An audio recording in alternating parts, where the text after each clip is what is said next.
নমস্কাৰ। আপোনাৰ মতামতলৈ আপোনালোক সকলো দৰ্শকে স্বাগতম জনাইছোঁ। আৰু আজি আমাৰ মাজত উপস্থিত আছে এনে এগৰাকী ব্যক্তি, যিগৰাকীক ক'ব পৰা যায় এজন গাম্ভীৰ্যপূৰ্ণ ব্যক্তি আৰু শান্তিপ্ৰিয় ব্যক্তি। তেওঁৱে হৈছে উত্তৰ লখিমপুৰ শিশু বিদ্যা নিকেতনৰ প্ৰধান আচাৰ্য শ্ৰীযুত ঘননাথ আচাৰ্য। আপোনাক আমাৰ অনুষ্ঠানৰ মাজলৈ স্বাগতম জনাইছোঁ। আমাৰ দৰ্শকসকলে জানে যে আমি প্ৰতিটো খণ্ডতে এটা বিষয় লৈ আহোঁ আৰু এজন অতিথিৰ কাষ চাপোঁ আলোচনাৰ বাবে। আৰু আপোনাৰ কাৰণে আজি যিটো বিষয় লৈ আহিছোঁ সেই বিষয়টো হৈছে বৰ্তমান সময়ত শিক্ষাৰ্থী আৰু শিক্ষা ব্যৱস্থা। গতিকে আমি আলোচনা কৰিবলৈ আগবাঢ়িছোঁ। প্ৰথমতে যদি আপোনাক সোধা যায় যে বৰ্তমানৰ যিটো শিক্ষা ব্যৱস্থা হৈছে সেইটো চাকৰিৰ লগত জড়িত হৈ আছে নে নাই জ্ঞান অৰ্জন কৰাৰ লগত জড়িত হৈ আছে? আচলতে এইটো একেষাৰ এটা কথা কোৱাটো তেখেতসকলে ভুল হ'ব। যিহেতুকে শিক্ষাৰ্থী আৰু শিক্ষা ব্যৱস্থা, শিক্ষাৰ্থী বুলি ক'লে আজি সমাজখনত অভিভাৱক আৰু শিক্ষাৰ্থীজন অৰ্থাৎ ছাত্ৰ নিজৰ সন্তানজনৰ লগত জড়িত হৈ আছে। অভিভাৱকজনক আমি যদি ডাইৰেক্টলি কওঁ যে চাকৰিৰ লগত জড়িত, তেতিয়া হয়তো তেখেতসকলৰ অলপ মতৰ বিৰোধ হ'ব পাৰে শব্দ কৈছে বুলি। কিন্তু আমি তথাপিতো সমাজখনত তেনেকুৱা এটা চৰিত্ৰ দেখা পাওঁ। যিহেতুকে যে এখন বিদ্যালয়ৰ নিজৰ সন্তানটো পঢ়াবৰ কাৰণে সন্তানটোৱে যিমান চিন্তা কৰে তাতকৈ বেছিকৈ আজিকালি অভিভাৱকসকলে চিন্তা কৰাৰ ক্ষেত্ৰত তাৰ কথাও আছে। কাৰণ নিজৰ সন্তানটোক যিকোনো প্ৰকাৰে এটা বৃত্তিমুখীয়ে হওক বা ভৱিষ্যত সংস্থাপনেই হওক, এনেকুৱা সকলোতে মানসিকতা আছে। আৰু সেই ক্ষেত্ৰত আমি একেষাৰ ক'বও নোৱাৰোঁ, কিন্তু নকৰাকৈ থাকিব নোৱাৰোঁ। শিক্ষা ব্যৱস্থাৰ লগত কিন্তু ভৱিষ্যত সংস্থাপনৰ এটা শব্দ অভিভাৱকসকলৰ জড়িত হৈ আছে। মানে চাকৰিৰ কথাটোৱে প্ৰাধান্য ঠিক প্ৰাধান্য পাই বুলি আমি মানে ভাবোঁ বা পাইছে সেইটো কথা আমি এনেই এটা সচৰাচৰ শব্দতে গম পাওঁ যে ভাল মানুহ হ'ব লাগিব, ডক্তৰ হ'ব লাগিব, ইঞ্জিনিয়াৰ হ'ব লাগিব। তাৰমানে নেকি? তাৰমানে সেইটো যে তেওঁ বৃত্তিমুখী শিক্ষা এটা লৈ পেলাই নিজৰ সংস্থাপন হ'ব ইত্যাদি কথা। আমাৰ এই অনুষ্ঠানটোৰ যিটো উদ্দেশ্য সেইটো মতবিৰোধ নহয়, প্ৰকৃত সত্যটো আমি উদ্ঘাটন কৰিবলৈ বিচাৰিছোঁ। গতিকে প্ৰকৃতাৰ্থত ক'বলৈ গ'লে আমাৰ দৃষ্টিভংগীয়ে কয় যে বৰ্তমান যিটো শিক্ষা ব্যৱস্থা সেইটো চাকৰিৰ লগতেই জড়িত হৈ আছে বুলি আমাৰ দৃষ্টিভংগীয়ে কয়। হয়, তাৰপিছত আজিকালি দেখা যায় যে অভিভাৱকসকলে এটাই কথা কয় যে তই ৰেংকত আহিব লাগিব, তই ভাল মাৰ্কছ পাব লাগিব, কিন্তু কোনোবাই কয় জানো যে তই এজন ভাল মানুহ হ'ব লাগিব। আৰু এই কথাটো কোৱা দেখা গৈছে নেকি? আচলতে এতিয়া মই ইয়াত বহি আছোঁ শংকৰদেৱ শিশু বিদ্যালয় অৰ্থাৎ বিদ্যাভাৰতী এখন বিদ্যালয়ৰ একদম প্ৰধান প্ৰমুখ হিচাপে মই প্ৰধান বিদ্যাভাৰতীৰ লক্ষ্য উদ্দেশ্য বেলেগ। বিদ্যাভাৰতীৰ লক্ষ্য উদ্দেশ্য শিক্ষা মানে হ'ল সৰ্বাংগীন বিকাশ। হয়, সৰ্বাংগীন বিকাশত তেওঁ শৰীৰ প্ৰাণ মন বুদ্ধি আত্মা এইকেইটাক বেছি প্ৰাধান্য দিছে। এইখিনি বিকাশ হোৱাৰ লগে লগে ছাত্ৰজন বা ছাত্ৰীগৰাকীয়ে তেওঁ বিজ্ঞানেই হওক গণিতেই হওক সমাজ বিজ্ঞান হওক এনেই নিজেই জানিব। নিজেই জনাৰ পিছত সেইখিনি ব্যৱহাৰ সময়ত এটা চাকৰিৰ লগত হ'বগৈ, সেইটো ঠিকে আছে। কিন্তু আমি ভাবোঁ যে এজন তেওঁ চাকৰিৰ লগত জড়িত হৈ থাকোঁতে সমাজখনৰ এটা সংস্কাৰিত ব্যক্তি হিচাপে চাকৰি কৰে, তেতিয়াও সমাজ সংস্কাৰ হ'ব। বিদ্যালয়ত পঢ়িলেই বা বিদ্যালয়ত পঢ়াই থাকিলেই মই কিবা সংস্কাৰ কৰিব কথা নাই, কিন্তু এটা ভাল ব্যক্তি যদি চাকৰি কৰে তেতিয়াও সেই সমাজখন সংস্কাৰ হ'ব। সমাজখন সংস্কাৰ হোৱা মানে এইটোও হ'ব যে আৰু বহু আমি ভবা নিচিনাকৈ যে এজন ছাত্ৰৰ শিক্ষা গ্ৰহণৰ কাৰণে পঠোৱাৰ লগে লগে চাকৰি কৰিবলৈ পঠাই নেকি, তেতিয়া আমি সেইটো ভাবিম যে ভাবিলেও কিন্তু সমাজৰ সংস্কাৰৰ লগত তেওঁ জড়িত হ'বলৈ শিকাই বুলি আমি কওঁ। যদি আমাৰ বিদ্যাভাৰতীৰ যি শিক্ষাৰ দৰ্শন তাৰ লগত জড়িত হ'ব পাৰে। আপুনি অতি সুন্দৰভাৱে কৈছে বাৰু কথাবিলাক। আৰু তৃতীয়তে যদি সোধা যায় যে চাকৰি পালেই এগৰাকী ছাত্ৰী বা এজন ছাত্ৰক সফল বুলি ক'ব পাৰিনে? জীৱনত তুমি সফল হৈছা বা সফলতা মোক দেখিছা? আমি হ'লোঁ জীৱ, আমাৰ কাৰণে জীৱিকা লৈ আছে। জীৱ মানে জীৱিকা, জীৱৰ য'ত থাকিব তাত জীৱিকা থাকে। এটা চাকৰি পালেই এজন মানুহ সফল বুলি কেনে ক'ব নোৱাৰি। এটা চাকৰি পালে যদি সফল বুলি কওঁ তেতিয়া মই এই কথা কোৱা হ'ব নেকি যে চাকৰি নোপোৱাসকল বিফল হৈছে? সেইটো নহয়। চাকৰি পালি বুলি এজন ব্যক্তি বা এজন মানে ল'ৰা ব্যক্তিয়ে সফল ব্যক্তি হ'ব পাৰে বুলি মই নাভাবোঁ। এই যে মানসিকতা ধৰক চাকৰি পালেহে সফল হ'ব, এইটো চেঞ্জ কৰিব পৰা নাযাব নেকি? অকণমান পৰিৱৰ্তন কৰিব পৰা নাযাব নেকি? আচলতে মই এটা শ্লোক ক'বলৈ বিচাৰিছোঁ। নিশ্চয়। অমন্ত্ৰম অক্ষৰ নাস্তি নাস্তি মূল মানুষিক অযোগ্য পুৰুষ নাস্তি দূৰ জগতৰ সহযোগ মানে এনেকুৱা অনন্তম অক্ষৰ আছে এনেকুৱা আখৰ নাই দূৰ পৰা মন্ত্ৰ বা শাস্ত্ৰৰ সৃষ্টি নহয় এনেকুৱা লিপি নাই নাস্তি মূল মানুষিক এনেকুৱা মূল নাই এনেকুৱা শিপা নাই গছৰ য'ৰ পৰা ঔষধি গুণ বা ঔষধ সৃষ্টি নহ'ব পাৰে অযোগ্য পুৰুষ নাস্তি এনেকুৱা পুৰুষ মানুহ নাই যিজন অযোগ্য বুলি আমি ক'ব পাৰোঁ দূৰ জগতৰ ৰাষ্ট্ৰৰ দুৰ্লভ মাত্ৰ অভাৱ নিজায় এতিয়া আমি ইয়াৰ পৰিৱৰ্তন কৰি পাৰোঁ নেকি বুলি ক'বলৈ গ'লে ইয়াত এটা লিডাৰ লাগিব নিশ্চয় সেইটো লিডাৰ এজনটো ক'ত লাগিব লিডাৰটো হ'ব লাগিব পৰিৱৰ্তন আনো বুলি ক'লে এজনে নোৱাৰিব চিন্তা কৰি নহ'ব ইফালে সিফালে কৰি কথা পাতি থাকিলে নহ'ব পৰিৱৰ্তনৰ কাৰণে আগবাঢ়ি যাব লাগিব কিন্তু আগবাঢ়ি যোৱা লিডাৰজন লাগিব লিডাৰজন কোন আমি এইটো সঁচা যে বিদ্যাভাৰতী কিন্তু এটা শিক্ষা সংস্থান অসমত প্ৰায় ৫৫৩খন বিদ্যালয় আছে এই ৫৩খন বিদ্যালয় কি কৰি আছে সমাজে দেখিছে আমি এইটো ক'ব নোৱাৰোঁ যে কিবা এটা আৰু বেছি কৰি আছে কিবা এটা কৰি আছে সেইটো হয় কিন্তু এইসকলৰ ইয়াৰ বিদ্যালয়ত পঢ়া ছাত্ৰসকলো যদি কেতিয়াবা যদি বাংগালোৰত চাকৰি কৰি আছে আমি কওঁ তাতো গৌৰৱ কৰোঁ নিশ্চয় আমাৰ প্ৰাক্তন ছাত্ৰ এজনে বাংগালোৰত মানে ভাল চাকৰি কৰিব ভাল চাকৰি সেইটো গৌৰৱ কৰোঁ এতিয়া আমি তাৰ মুখী কৰিছোঁ নে সেই মুখীকে পঢ়াইছোঁ নে তেওঁ ইয়াৰে কেনেধৰণৰ মানে শিক্ষা গ্ৰহণ কৰি সকলো সংস্কাৰিত তাত চাকৰি কৰিছে গতিকে আমি ভাবোঁ যে যিটো প্ৰশ্ন সুধিছে তাৰ উত্তৰটো এনেদৰে দিব লাগিব সেইটোও হওক দুয়োটাই হওক চাকৰিমুখীসকল বা চাকৰিৰ কাৰণে পঢ়াটো হওক তাত কোনো ধৰণৰ ব্যৱস্থাটো নাই কিয়নো যিহেতুকে অসমখন এখন ৰাজ্যততো বিভিন্ন বিভাগত বিভিন্ন ডিপাৰ্টমেণ্টতো চাকৰিবিলাক আছেই তাতে আমাৰ মানুহবিলাকে কৰিব লাগিব কিন্তু সেইমুখী নহৈও মানুহ এজন সৎ আৰু সংস্কৃতিবান বা নিজকে এজন প্ৰতিষ্ঠিত ব্যক্তি হিচাপে থাকিব পাৰি বুলি নিজে ভাবিব লাগে আমি ভাবিব লাগে আৰু ভাবিব পৰা থল আছে এতিয়া চতুৰ্থতে অকণমান ব্যক্তিগতভাৱে প্ৰশ্ন এটা সুধিব গৈছোঁ যে ব্যক্তিগত খণ্ডৰ ছাত্ৰ ছাত্ৰীৰ সংখ্যা চৰকাৰী খণ্ডতকৈ বেছি হয় ইয়াৰ কাৰণ সুধিলে আপুনি কি বুলি ক'ব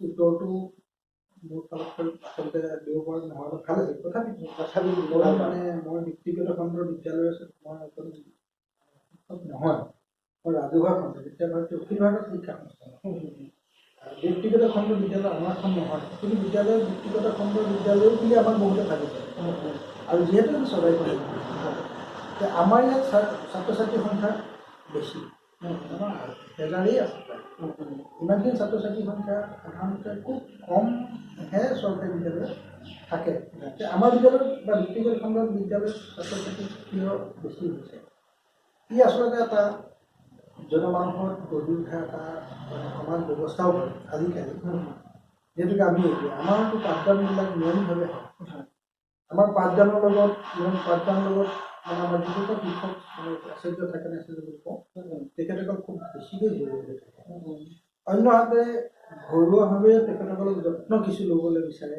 বা যত্ন ল'বলৈ যায় ঘৰৰ লগত সম্পৰ্ক খুব বেছিকৈ থাকে ছাত্ৰজনৰ দুৰ্বল দিশবিলাকক আমি উনুকাই দিবলৈ বিচাৰোঁ পৰীক্ষা আদিৰ ক্ষেত্ৰত আমি তেওঁলোকক সংস্কাৰমুখী এটা পৰীক্ষা দিবলৈ শিকাওঁ য'ত নেকি অপ্ৰিয় সঁচা নকল আদি কৰাৰ ক্ষেত্ৰত আমি বঞ্চিত কৰি ৰাখোঁ অভিভাৱকসকলে এইবিলাক কিছুমান এটা ভাল কিজানি সেইকাৰণেই বা নহ'লে শিক্ষাটো আমি কেতিয়াবা তেওঁলোকে ফিজ ভৰা হয় আৰু আজিকালি এনেকুৱা আছে যে অভিভাৱকসকলে টকা পইচালৈ ভয় আছে মাত্ৰ কিবা লাগে যদি ব্যক্তিগত খণ্ডই হয়তো তেওঁলোকে দিব পৰাখিনি দিব পাৰিছে সেইকাৰণে বেছি এতিয়া এগৰাকী শংকৰদেৱ শিশু বিদ্যা নিকেতনৰ প্ৰধান আচাৰ্য হিচাপে সুধিব বিচাৰিছোঁ শংকৰদেৱ শিশু বিদ্যা নিকেতনৰ শিক্ষা ব্যৱস্থাটো অন্যান্য বিদ্যালয়তকৈ অলপমান পৃথক নেকি মই আগতে এবাৰ ক'লো কথা যে আমাৰ শংকৰদেৱ শিশু বিদ্যা নিকেতন মানে নামেৰে মহাপুৰুষজনৰ নামেৰে অসমত বিদ্যাভাৰতী বিদ্যালয়বিলাকক নামাকৰণ কৰিছে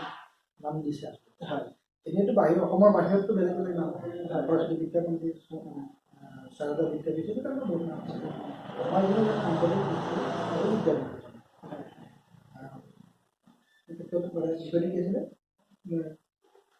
বিষয়টো আছিল যে শংকৰদেৱ শিশু বিদ্যা নিকেতনৰ শিক্ষা ব্যৱস্থাটো অন্যান্য বিদ্যালয়তকৈ অলপমান পৃথক নেকি? পৃথক।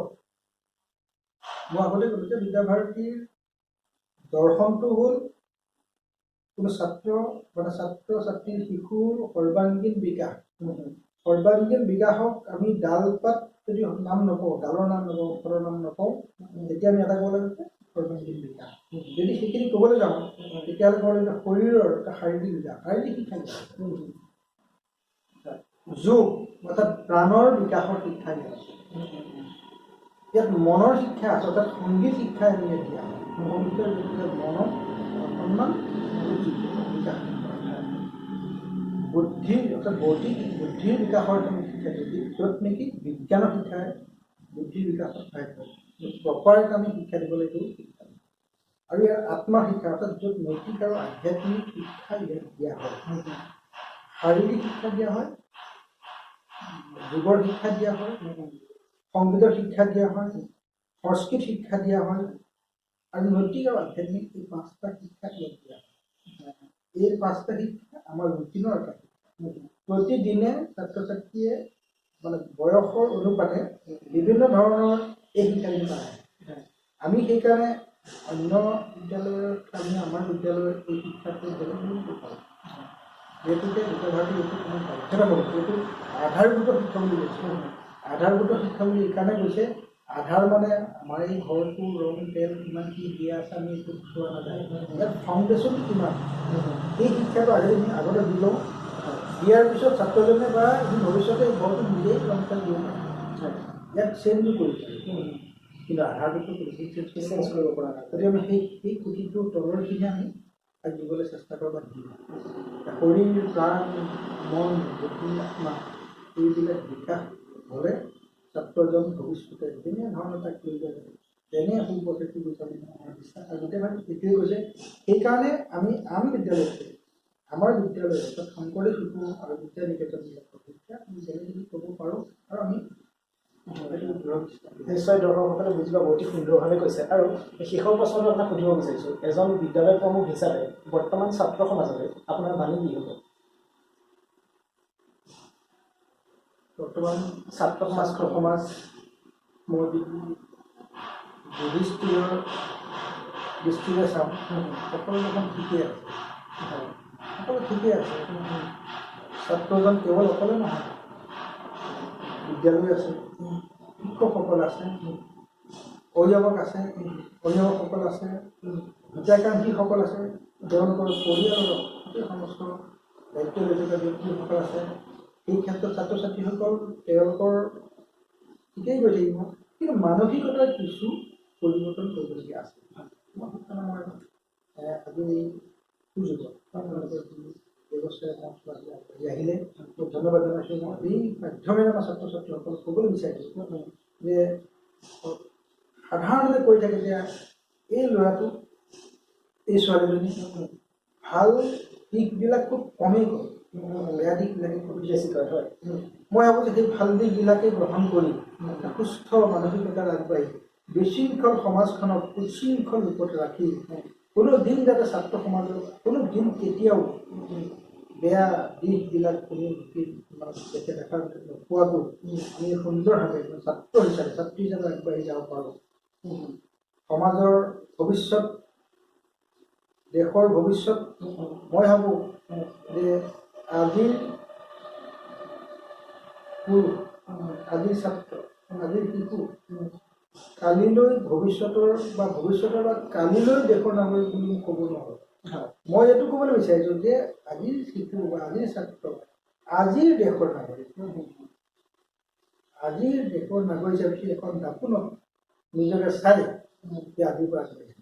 মই কালিলৈ শব্দটো কেনেকুৱা হ'ব, এতিয়া কালিলৈ যদি মই কওঁ কালিলৈ যদি কওঁ সেইদিন শেষ হোৱাৰ পিছতো কালিলৈ মই মানে আজিয়ে শিকোঁ, আজিৰ পৰাই মই সেই মোৰ নিজৰ সন্তান বুলি কওঁ, মোৰ মানে ছাত্ৰ বুলি কওঁ, মোৰ শিষ্য বুলি কওঁ, বিশৃংখলতাক যদি আঁতৰাই বৰ্তমান এই সমাজখনত যি দুৰ্নীতি বা অত্যাচাৰ গ্ৰাস কৰি আছে বা বেয়া বাতাবৰণ গ্ৰাস কৰিছে, সেইখিনি আঁতৰাই সুস্থ সবল মন লৈ সুস্থ সবল মানসিকতা কেৱল পাঠ্যপুথিয়ে নহয় আধ্যাত্মিক দিশতো সংস্কাৰিক দিশতো ভক্তিৰ ভাৱতো যাতে আগবাঢ়ি যায় এইখিনি আমি তেখেতলোকে